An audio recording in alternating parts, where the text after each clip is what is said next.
What's the trade secret you know from working the industry?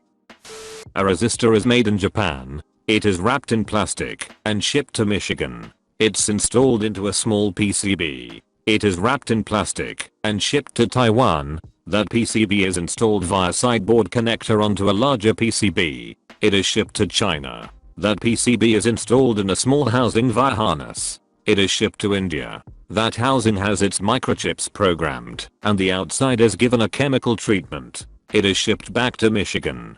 The housing is now treated and installed into a car side mirror. It is shipped to Ohio. The side mirror is run through a post-production sort program to check for defects. It is shipped to Detroit. It is installed onto a car. Every single step of that shipping, every single component is wrapped in plastics. Millions of them per car, to over half a dozen locations each. Something like 50 million cars are produced each year. Your straws aren't doing shit for the use of plastics. Automotive production and diagnostics engineer.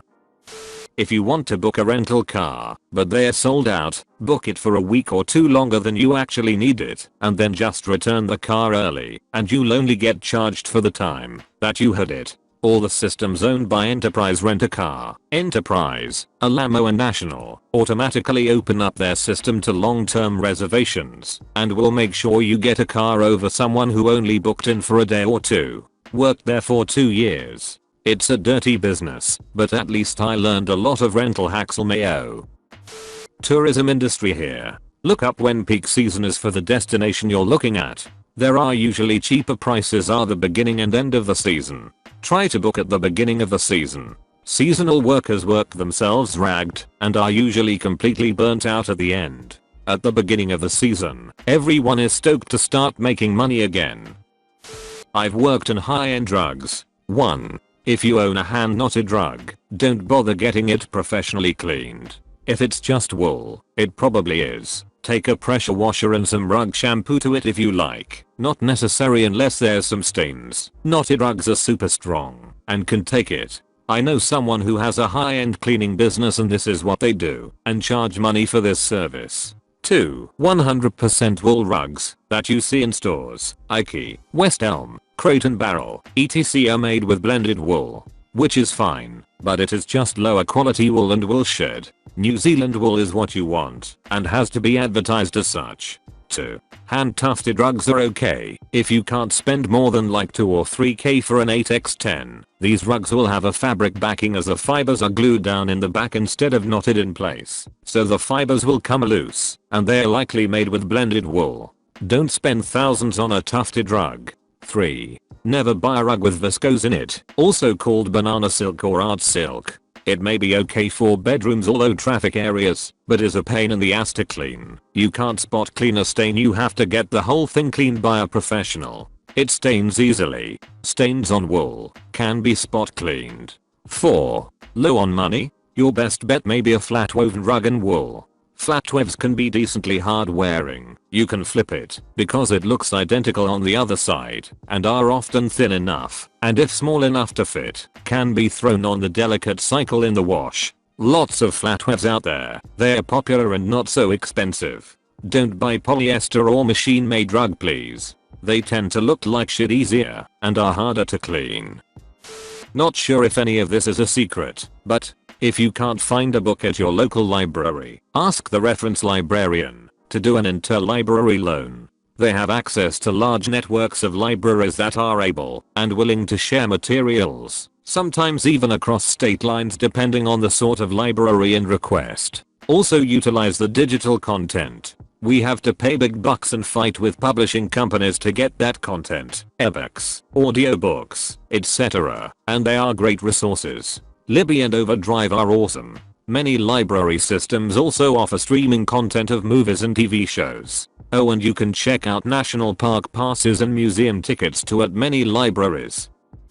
The US military wastes an extraordinary amount of money, and not necessarily on weapons or personnel or anything like that. Every year, commanders must submit their total spending for the previous year. If they did not spend the granted amount, they lose it next year. So for example, if a commander is granted $5 million for his building, but he only spends $4 million, his next budget will drop to $4 million. This results in commanders ordering expensive stuff in bulk, replacing good furniture and equipment, and enacting pointless construction projects such as a parking lot that they don't need. Great example, when he couldn't make the budget, our commander ordered 300 60-inch TVs and had them placed in the hallways, spare rooms, and tossed the remainder in storage. Each TV was overpriced at around $1,000. Commander met his budget though, so I guess it was a success. Welcome to the bloated US military. Awards tend to be bullshit.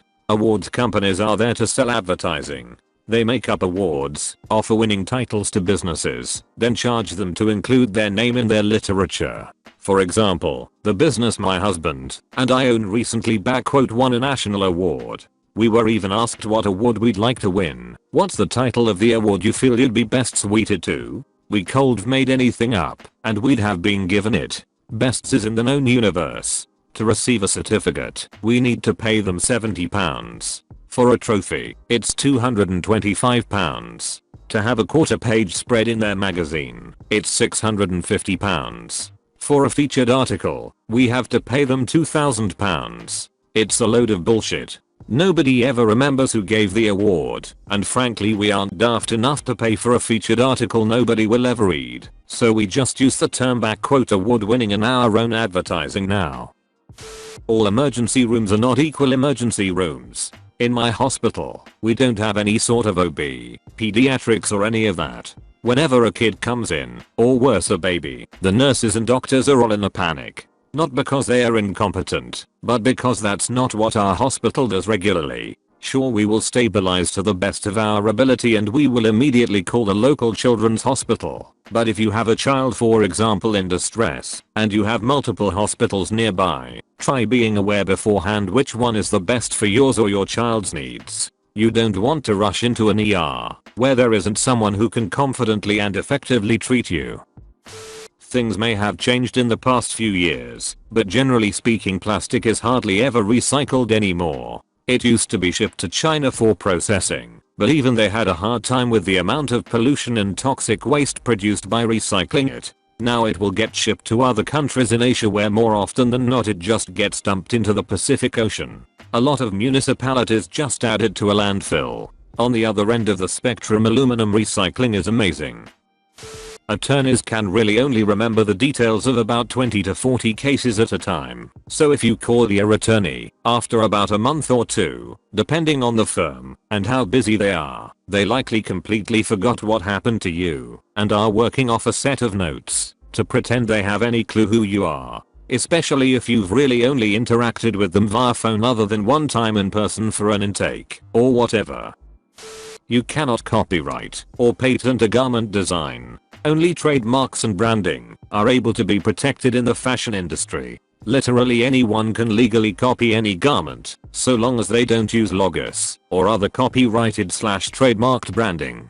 Edit. Since a lot of people like technicalities, it is possible to patent novel non-obvious design features, but it's niche and rare. It's typically sports-related clothing like shoes, where this is more common. This is why so many luxury brands slap their logos and such all over things they sell. It's the only way they can distinguish something that could otherwise be copied down to the smallest detail. As such, many knockoffs and imitations are literally made by the same people in the same factories as the branded good, but they'll print a slightly different logo or pattern. Otherwise the finished products may be identical. Also, many high-end fashion brands license their brand to other companies for manufacturing. So you'll have your super high-tier brand garment be identical to a lower-tier brand, with the only difference being the label. Sometimes they are even coming off of the same production line at the same time, but there are two buckets at the end with each getting a different label. Occasionally they will use slightly higher quality materials on the higher tier brand, but not always.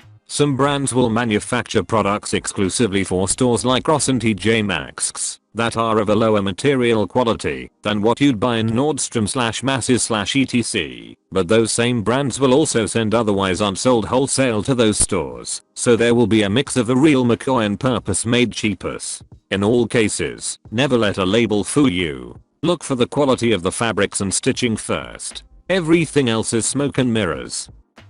Here's a big one. When your loved one dies and you choose cremation with no services, very common these days, please select the option that their clothing/personal effects will be cremated with them. The other option is to destroy the items. This means they are removed and placed in a biohazard bag. We are not gentle in the removal of these items because the next step is the cremation. Your loved ones deserve the dignity of going into the machine while wearing whatever they are wearing. The exception is if you'd like their clothing back. We are more gentle and generally the items are laundered.